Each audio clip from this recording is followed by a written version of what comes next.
Welcome to the I Can Do That podcast. I'm Jem Fadling, spiritual formation coach, author, and founding partner of Unhurried Living. With 30 years experience in spiritual formation, I help people grow by combining grounded optimism with practical spirituality. This effective dynamic will guide you onto the path of discernment so that you can transform your hopes into habits. Each episode, I'll share one practical idea with one simple takeaway. Together, we'll grow at the pace of transformation, and you'll move into your day saying to yourself, I can do that.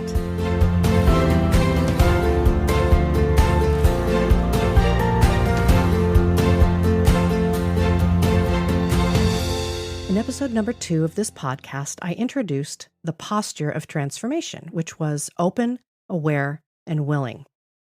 Or I like to call it OAW. Now today, I'd like to look at the humble way of transformation, and it's 3 words you hear me say at the end of every single episode. Small, simple, and gracious. Now when it comes to change, herculean moves rarely keep us on the path. Sure, we may have some audacious goals. I know I do, but how do you reach a goal? Well, you take one step at a time, especially if you're working on your inner growth process. Changing old patterns is a long and at times arduous road, and that's why we go slow and we keep it small, simple, and gracious. So let's take a look at small, simple, and gracious, or SSG. I'm going to share with you a passage from the appendix of my book, What Does Your Soul Love? And we'll dig in. Let's start with small. How small can you make your next step of growth? It's okay to be ridiculously small. The smaller, the better. 1 minute of this, 5 minutes of that. That way you can get the habit forming.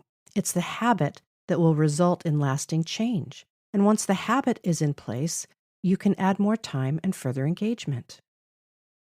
Simple. Well, simplicity means it's not complicated. You could describe it to a 3rd grader and they would know exactly what you mean. Extravagant plans seldom last for the long haul. Keeping it simple means that there is nothing fancy about this, and I could do it for a long time. We're looking for profound simplicity. Gracious. I remind myself that I'm doing the best I can with the knowledge and abilities I currently have. I've kept my inner critic subdued, and I assure myself that I'm continuing in my process. Grace is like the oil that keeps the gears moving.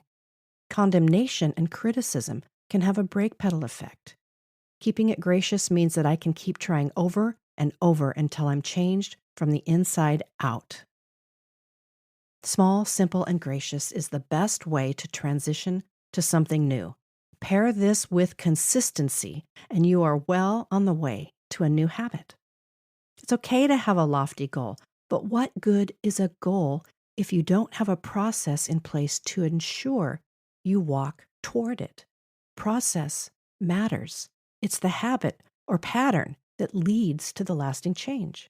So whatever you're trying to do, get the big picture and then determine the smallest first step. For example, if you want to pray for 20 minutes every morning, begin with 1 minute of prayer every morning. Now, 1 minute may seem small, but that amount of time is doable and you could get a good pattern going. Over the course of a few weeks or months, you can add 1 minute at a time until you are at your desired amount of prayer. It's forming the habit that will lead to lasting growth, not big moves. So, engage small, simple, and gracious with a dose of consistency, and you'll be on your way to lasting change. Now, here's your I Can Do That for this week. Choose one dynamic in your life in which you would like to make a change. Once you've done that, discern one small, simple, and gracious step that you can take that gets you moving in your desired direction.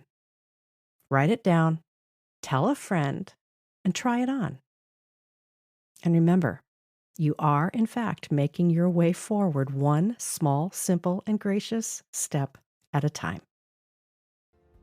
If you want to make further progress in your own formation, I encourage you to pick up a copy of my book, What Does Your Soul Love? 8 Questions That Reveal God's Work in You.